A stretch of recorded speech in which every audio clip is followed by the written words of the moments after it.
CAST researcher Sam Johnston describes the foundations of communities of practice and how they can benefit educators.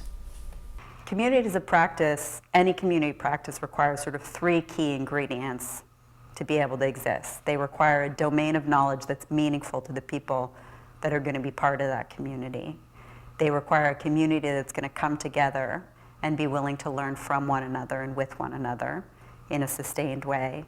And they require a real focus on practice, on how do people bring their practices in to the shared learning experience in order to learn from one another, how to then improve those practices.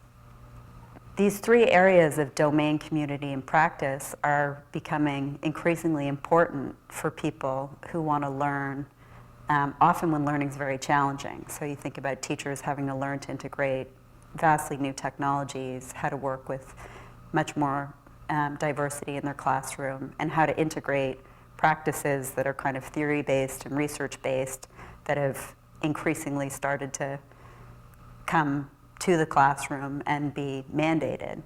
And communities of practice really allow people to sort of learn together over time in a meaningful way.